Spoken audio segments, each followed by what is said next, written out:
The Super Bowl halftime show still being discussed. I'm kind of glad we're waiting until Wednesday to kind of go through it because I've had a chance to think about it. I've had a chance to look at some of the clips, and I want to see what our guests think about it. My co-host, Alfredo Romero, Rock of Life Fellowship, and of Hey, course, Pastor Brennan DeForest of Redeemer Evangelical Lutheran Church. Good morning. Good good morning. morning. The game was not that good. Not that good. It was Mm-mm. kind of a disappointment. Mm-mm. You know what they need to do on the Super Bowl? I think for the good of the game, like the Patriots just should have stepped aside and said, you know what? Nobody cares about us. Let's bring in a different team. Let's just bring in the teams that we like. Let's bring in the Bears. I know they didn't win, but you know what? I'm being facetious, but it's almost like I don't think people really care That was about my this. discussion with some friends while watching the Super Bowl. That yeah, the teams this year just weren't that exciting. Yeah. I mean, I know it was a rematch of what 2015 or whatever. Yeah. How Yeah. can you how can you call it a rematch 11 years later? Right. I A guess. good point. But no, even the Seahawks were kind of underwhelming. I mean, they did well in the NFC, but Probably the most interesting thing is when that guy ran on the field without a shirt, and I think one of the New England Patriots tackled him. So I thought Right. that was the best tackle of the night. Yeah. Thank you. Yeah. uh, Well, what was interesting is in the locker room after the game, it didn't seem like the Seattle team was that. I mean, they weren't crazy happy. I mean, they were happy, but they were they didn't do all the spraying of the champagne. And they were high fiving. Hey, Yeah, good job. yeah, man. They That was acted good. That like was I great. kind of Yeah. liked it. That's one of the things I liked. They act Yeah. like, hey, we did what we had to do. We knew we were going to win, and we'll get you next Yeah, year. some theorists would Yeah. say they knew they were going to win, but I don't know about that. All right, the halftime show. All right, we had Latin rap artist Bad Bunny, the subject of immense criticism from some Americans on Sunday night. President Trump called it one of the worst ever. Other people thought it was really great. The messages being, what was the message? Don't hate, but love. I mean, what It's political. That's a political This, message. well, it's not even. Well, I mean, I agree with it, and to me, it's an innocuous message. I mean, yeah, yeah. oh, it's a bad idea to hate, but Yeah. it's a good idea to love. Yeah, Hey, really? thanks so much for the advice. And the sky is blue Yeah. and water is wet. Yeah, again, we Yeah. didn't know that, and everybody's acting like, oh, this message is so deep and profound. No, it's not. No, but- It's the Yeah, basic. It's the basic philosophy of life. Don't Yeah. hate people, love people. And but the definition of hate is different now. It Yes. used to be hate. Oh, you just hated somebody for horrible and unreasonable reasons. Right. Hate now means you disagree with me. That's right. Yeah, yeah, Yep. yeah. Would you say that? Oh yeah. Yeah. So, which one did you watch? There were two of them, and I didn't watch either one of them. So I don't really know. I played a game during halftime. So. Yeah, I think I played a video game My because I wife. knew. Yeah, We went to a movie. really. Yeah. There you yeah. go. Solo Mio. Go see it right now with Kevin James. I've heard Great. that that's We'll a talk good about one. Yeah. fantastic movie. Yeah. Best rom-com I've seen in 20 years. Here's the thing that people look. I don't watch Telemundo. I don't listen to Spanish-speaking radio. Do you know why? I don't understand what they're saying, and so having a show in a language in which people don't understand, it's not that I am opposed to the culture. But if I don't understand what they're saying, Mhm. I'm not interested in watching it. Why is that so hard for people to understand? I mean, I saw the clips of even the people who were at the Super Bowl. And, there was one person dancing over here and another person dancing over here. And everybody else is just kind of standing there, And Yeah. So I saw this really great debate last night between Geraldo Rivera and Andrew Colvett, who's a leader of TPUSA. And they had this really fiery, well, Geraldo Rivera was fiery, but Andrew wasn't. And the debate was, why did they do a Spanish-speaking halftime show? And Geraldo Rivera was saying very enthusiastic or very, hyped up. Well, why not celebrate the Latin people? Why not? There's only 1% of Puerto Ricans in this country, but there's many, many percentage of people from all types of Spanish-speaking countries. Why can't we celebrate? And Andrew Colvett basically said, well, what an opportunity that they missed because this is America's 250th Mhm. anniversary. And if most people are saying that's a melting pot for all different cultures and all different ethnicities, why didn't you just celebrate everybody? Have a halftime show where all people are celebrated. And if America is this melting pot, why didn't you just do, but why do you alienate basically the majority of people who didn't understand?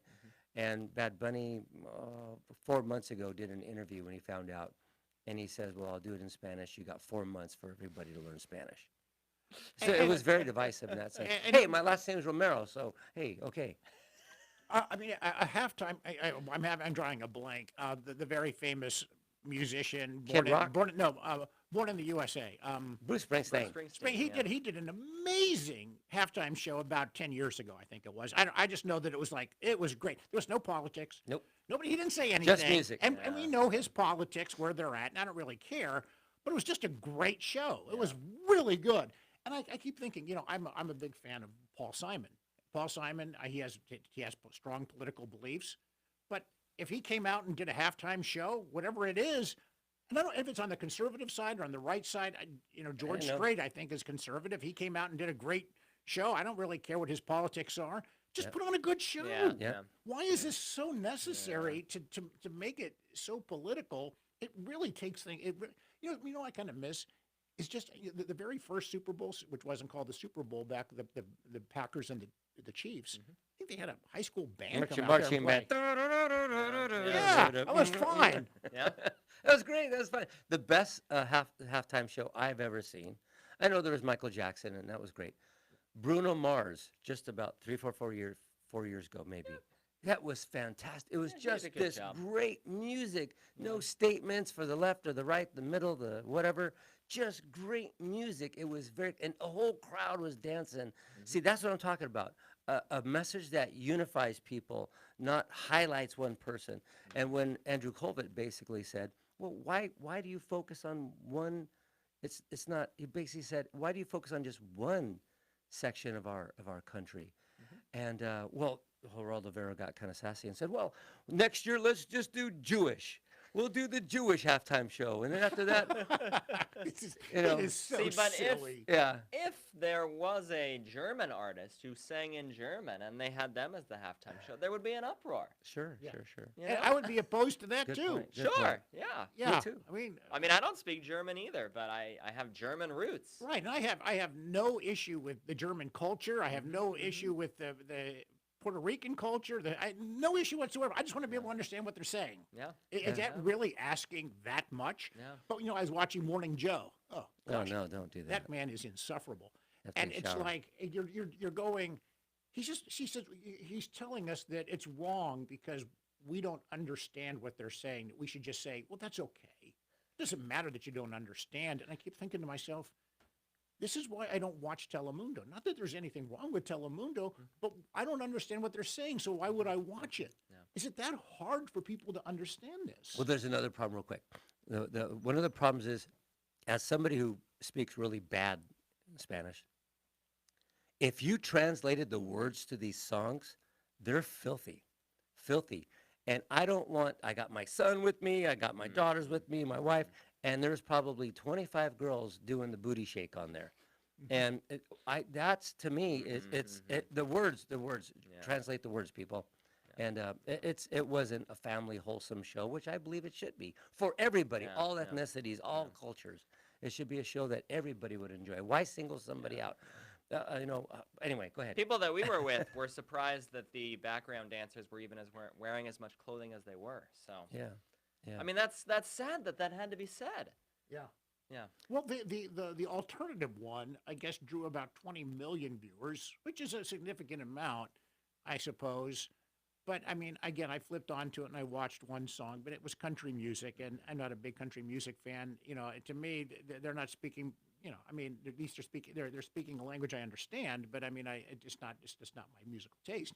But I guess I'm not sure whether that was having this alternative halftime show worked, or whether it was a good idea or not a good idea, or I'm kind of indifferent on it. I believe it was more divisive. I mean, because look what we're talking about. And hey, look, I admit, America has become a real melting pot, and that's one of our strengths in a lot of ways. But this is my personal opinion, and there's other people that might believe this. I believe in multi-ethnicities, multi-ethnicities. Like I said, I'm Native American, and I have some Spanish roots, but I don't see how multicultural works, because it changes the culture of the very foundation of that country you're in. So it ceases being what everybody was attracted to in the first place. You had a culture that was attractive. Remember the American dream and Well, stuff you know like what? that. You know what may have worked is if maybe 3/4 of the show was in English and another quarter of the show was in Spanish, and then you've got kind of the culture is observed, Yeah. and Yeah. I would be fine with that. Yeah. That would make sense to me. But nobody ever thinks about these kinds of things. Yeah. I mean, we got to run these halftime That's shows. a great point. Yeah. Yeah, I would have been just fine if even one song, two songs had been in Spanish and the rest in English, because Right. and the majority of people there, I think that if they can at least understand the words, then they would maybe be dancing along or something like Yeah, that. part of the news that I saw had said that the reason why there's a couple different reasons why he did in Spanish. One of them was a political statement. The other one was if he had said those words in English, They would have the been. FCC would have Yeah. had a problem with it Yeah. because you would have had to delete a lot of them. Yeah. They're not. I mean, look at a lot of the rap songs, and I mean, I love rap music at a certain point too, but most of them it's disgusting. The words, it's Yeah. dehumanizing to women first of all. So Yeah. so just saying you couldn't say those words Yeah. on TV. Remember the seven words you couldn't say on TV, George Carlin? It's like that. Well, now they're all said on TV. I will say this, just from the look of the show, the way they're dressed and everything, and the way he's strutting with the football, I mean, it looked cool. It looked really cool. But I want to know what they're saying. Is that really asking that much? I saw people dressed up as palm trees, and then that just brought back the memories of Katy Perry and the shark and everything. So I don't know. I didn't think it looked cool. Okay. I mean, it's fine. very California, but Yeah. it's even It was in Northern California. Palm trees are kind of more Southern California. Good point. Good point. Yeah. Well, we didn't solve this, but you know what? I like your idea there, where if in the future, if you want to do, recognize a culture, I think that's wonderful. But perhaps maybe put a couple of 2, 3 songs maybe in that native language, and but make it so the rest of us could understand what's being said. Our nation's language is English. Yeah. Well, it is. Yeah. It is. Yeah. Yeah. We're going to take a break. We're going to talk about Valentine's Day coming up, and it's not a Christian holiday per se, but it's one that I think we as Christians do recognize, and should we recognize when we come back. Welcome back to Rebel Religion in the News. Valentine's Day is Saturday, so it's going to be very busy. So if you want to take your wife, or if your husband, if you want to take your husband out, if you're a wife and you want to take your husband out, you might, whatever you decide to do that, you might want to make your reservation now because it's a Saturday night on Valentine's Day. The restaurants are likely to be busy. And get your flowers because you don't want to buy them from a guy on the street corner. Have you ever done? I've done that. I've done that.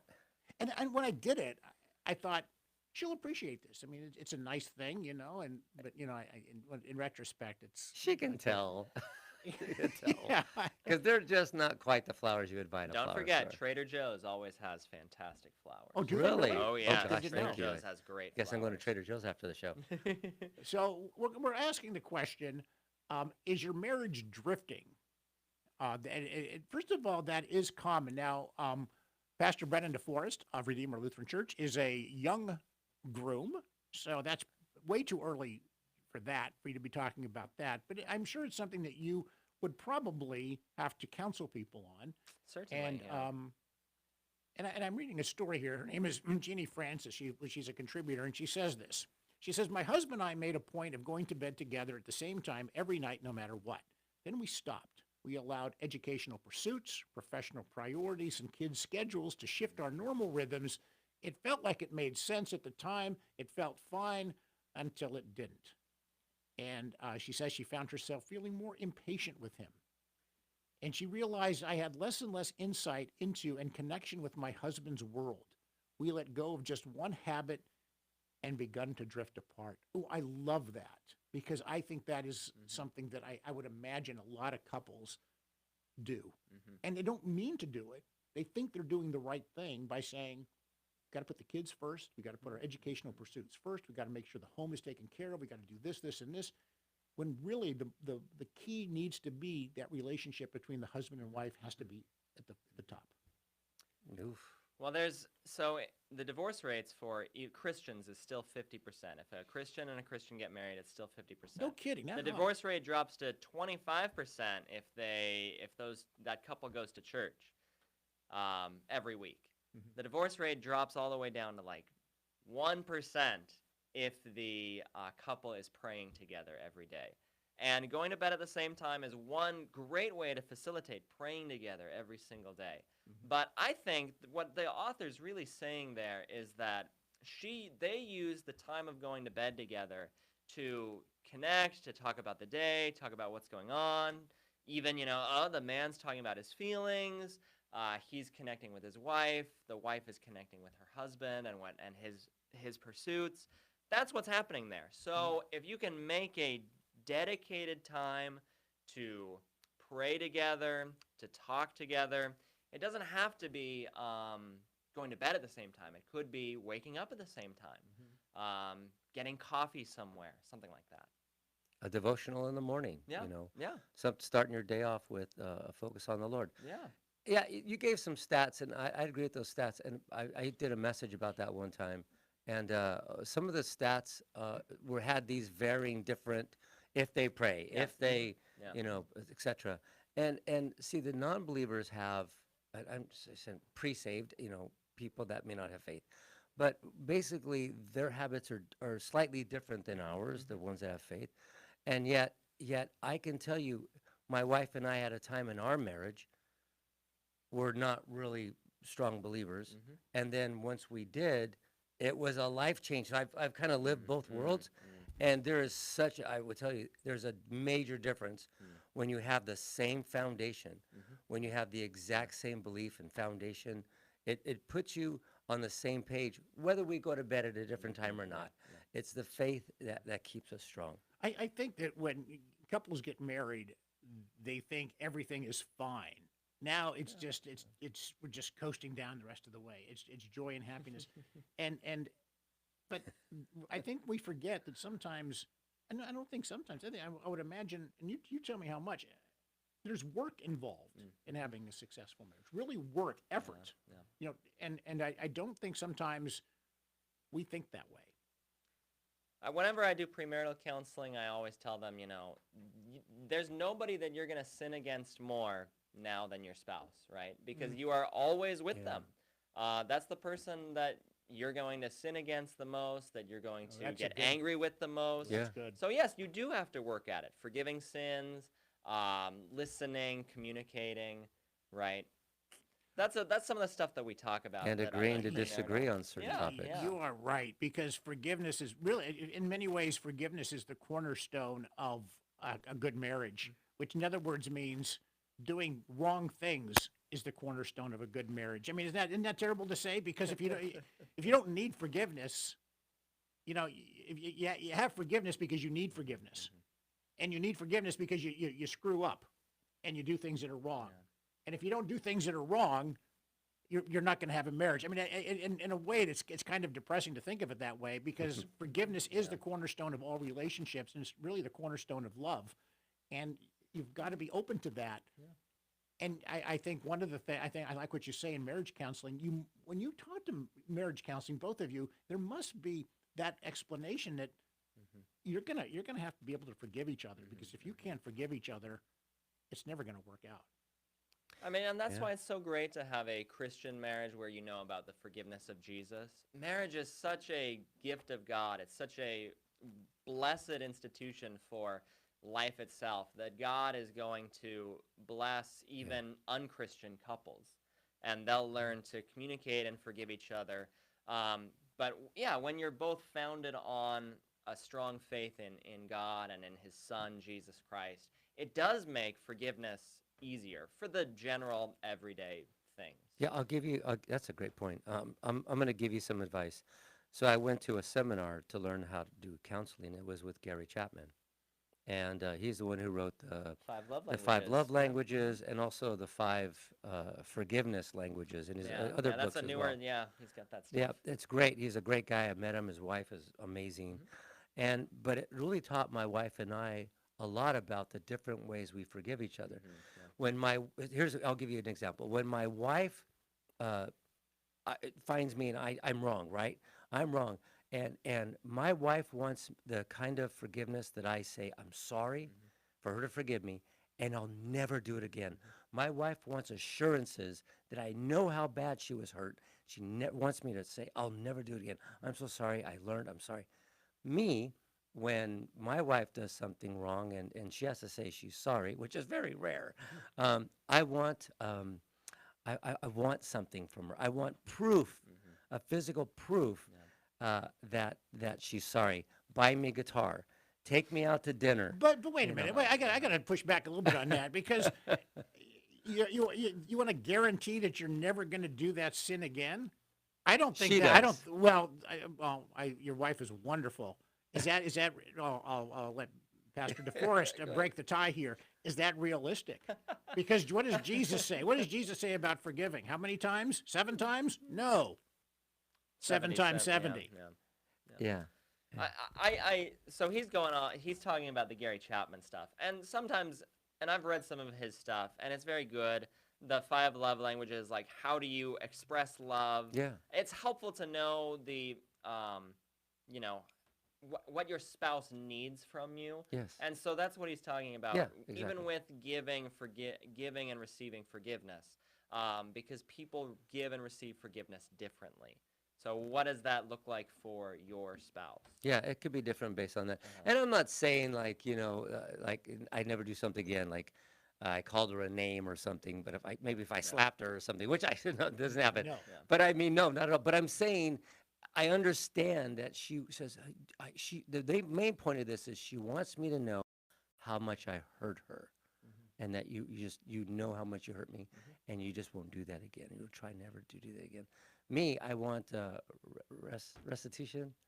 Right. I want You want payback. I want you hurt me, therefore make me the greatest dinner you've ever made me, or whatever. I But think we it's all know different. those couples who they just fight and bicker all the time.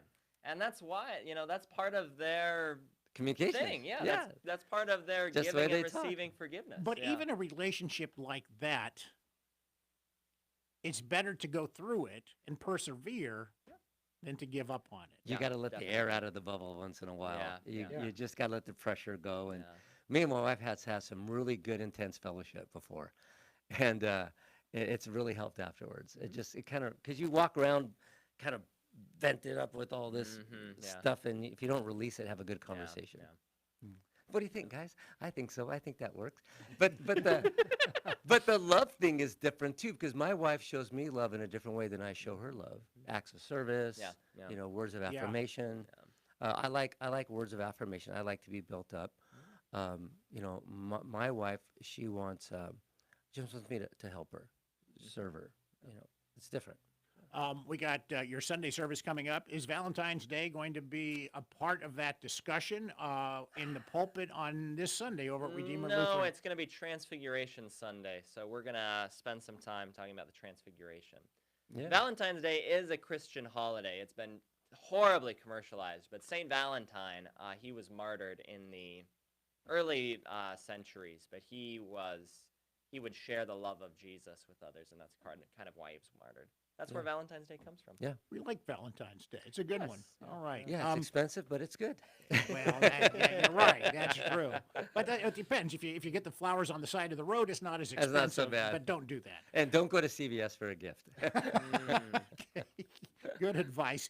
Pastor Brennan DeForest of Redeemer Evangelical Lutheran Church. You can find them at www.redeemerchico.org. 10 o'clock service time, redeemerchico.org. Thanks for being with us. Thank you. Thanks for joining us, everybody. Take good care. So long.